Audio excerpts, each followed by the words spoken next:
Hello, everybody. How are you doing? Hopefully, everything is going well. So, today's session is going to be a watercolor session, okay?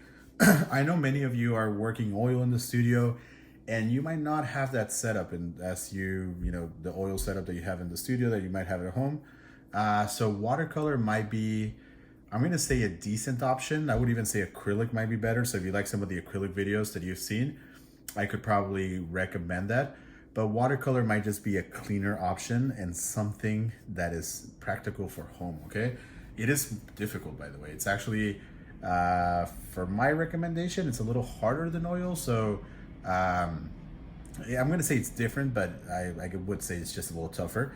Acrylic is more similar to oil, even though they're not the same. It is a tad bit more similar, okay? But if you want to try something new, if you don't want to, overspend on the materials and so forth, watercolor is a good option, even though some material could be expensive. What I'm going to actually be using, I'm going to give you this material in kind of the order that we're going to be using. We are first going to be drawing, so we're going to be using our 2B pencil right here, okay? If you are doing it at home, I would probably use like a 2H pencil just to keep your drawing a little lighter.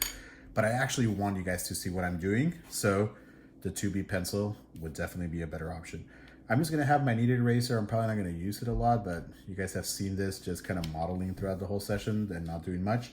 But if you guys need it, the kneaded eraser is a good option. I'm using student grade watercolor paper because that's probably what you could actually find at most stores. The paper does make a big difference with watercolor though. If like something makes a big difference, it might be the paper and it might be the brushes that you guys have. All right, so that's the material that it comes in terms of drawing.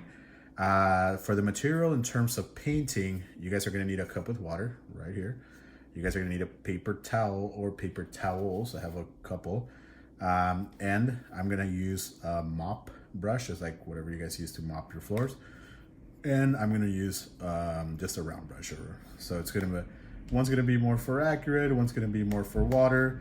If you guys don't have options like that at home, just grab your good old round brush that you guys might have. This one's a little messed up, so I'm not gonna use this one. But if you guys have a round brush, that works perfectly fine. And don't forget your watercolors, okay? This watercolor is student grade, so this is probably what I'm hoping you guys are gonna use.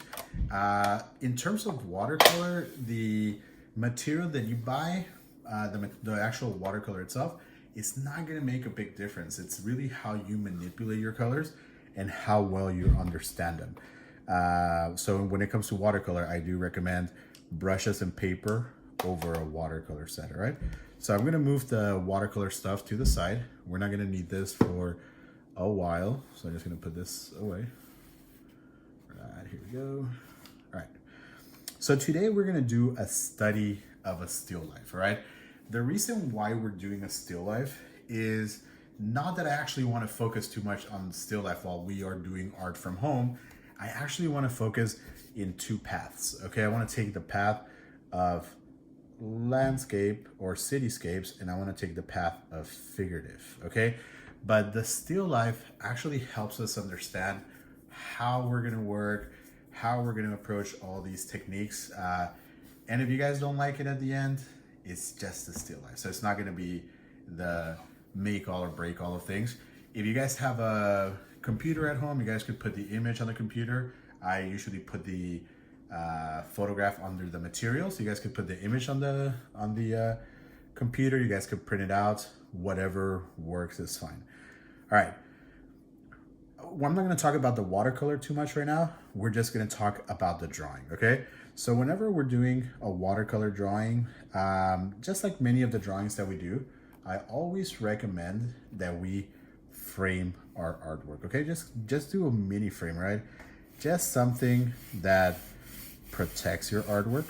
And if I were going to do this just with a whole sheet of paper, I would actually also tape my artwork, okay?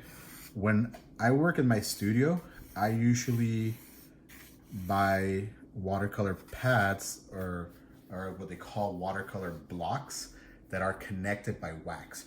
So your paper doesn't go all warped because it's actually connected all around by wax. It has a little entrance just for you to put a knife through there, and once the knife goes through there, it comes off and you guys are good to go. You guys have a pretty flat watercolor piece.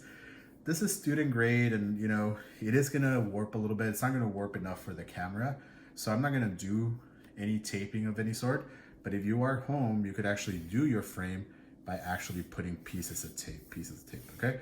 Or you could just tape your corners, whatever helps your paper not warp. If you have a block, then you guys are fancy, because blocks are actually quite expensive and you don't want to use that too much for experimenting, all right?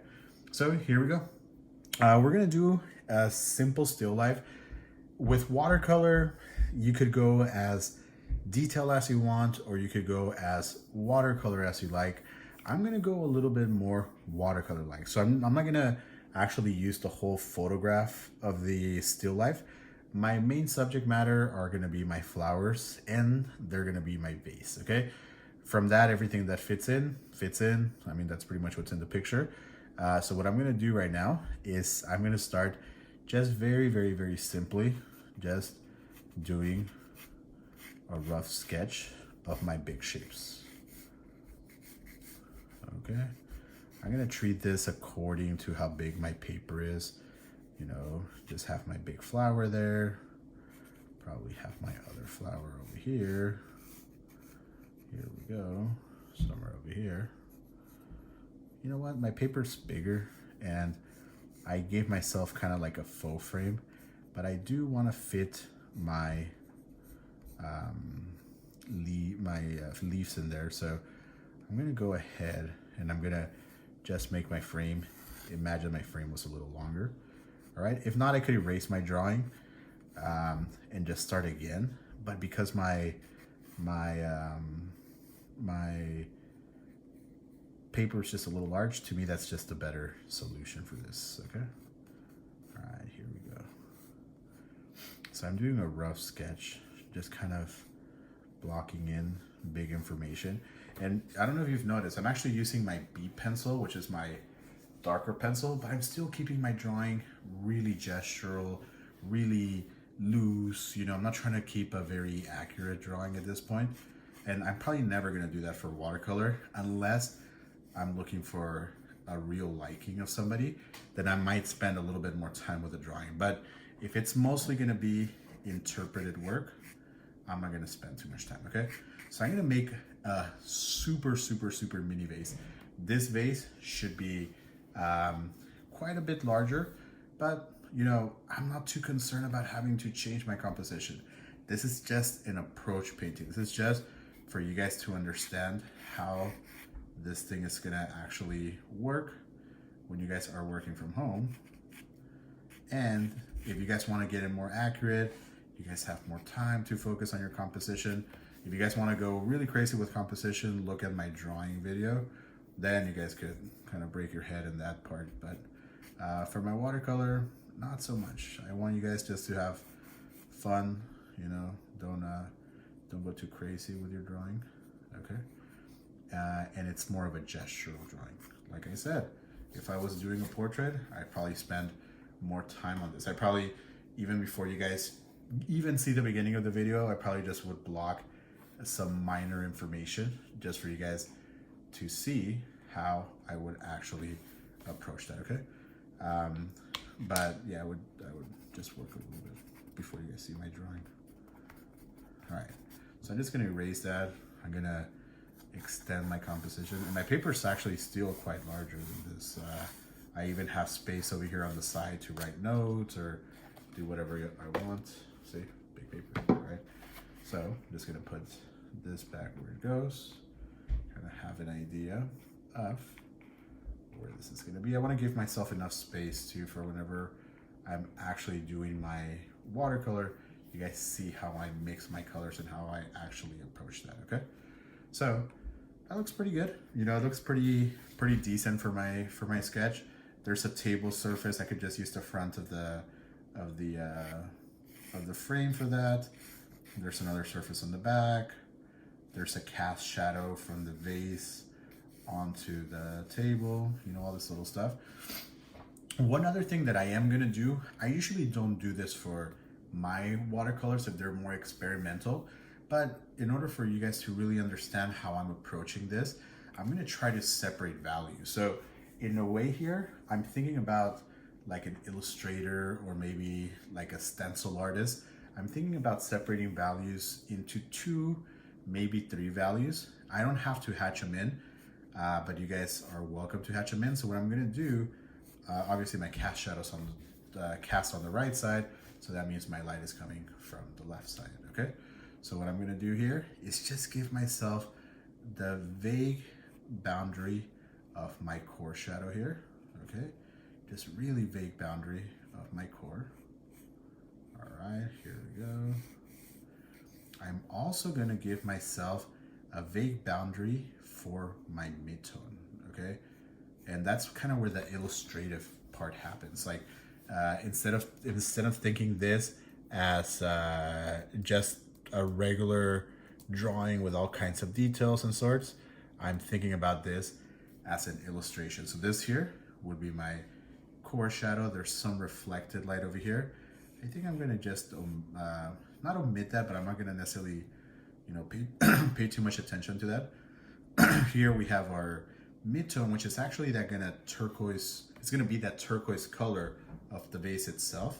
And then over here we have that bottom belly of the vase. You know, it has also its shadows over here. So that's pretty good for my vase. I have my highlights, which is gonna be a little twinkle up here. I have light midtones. Then I have your midtones over here, low lights over here, midtones over here. And then I have your core shadow here, and I have some reflections back here, or reflected light, okay? And for my flower, I'm not gonna do a lot of work for my flower, by the way. I'm just gonna kind of figure out the circles of how my flower kind of moves, okay? Your flower kind of moves like a spiral. So if I were actually doing like a center of the flower, they're kind of abstractly, it would move like that, okay?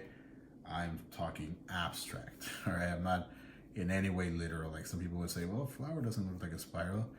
Abstractly it does. In detail, no, it doesn't, okay? But remember, we're just thinking about color and we're just thinking about approach, okay? Nothing else. All right, here we go. So one of my flowers says that those flowers are huge to my vase. In reality, the vase is bigger than the flowers, but yeah, I'm not doing things today according to in reality, okay? These are more just approach. So I actually want to make this a pretty simple sketch. All right, this flower has some layers over here. And again, no details. I'm just trying to look for layers, all right? No details. And if I wanted to do a photorealistic job, I would probably do a better job with my drawing, which we are gonna do on the figurative, not necessarily on the landscape, okay? The landscape actually has some flexibility, but the figurative, not so much, unless you don't care who he looks like or he or she looks like, which we probably will care for, you know, for drawing sakes, all right? So here we go. We got another flower with abstract detail. So we have a leaf over here. There are little things that you can use in watercolor, like something called a masking fluid to protect you from some highlights. Again, this is not the painting for that when it comes to me, okay? If you really want to spend more time, you understand the concept of what I'm doing here, and when you're actually at home, it's like, right, you know, he spent, 10 minutes drawing, 20 minutes blabbering about stuff, and then he spent, 20 minutes watercoloring.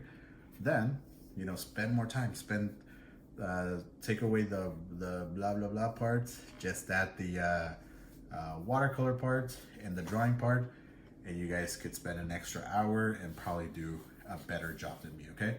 I'm gonna try to do a good job on this and all the projects, but again, I'm mostly gonna try to focus on the approach, okay? So pretty much that's all me. I mean, we're all done with the drawing. That thing is out of the way. So I'm gonna go ahead and set up for watercolor, and I'll see you in a second.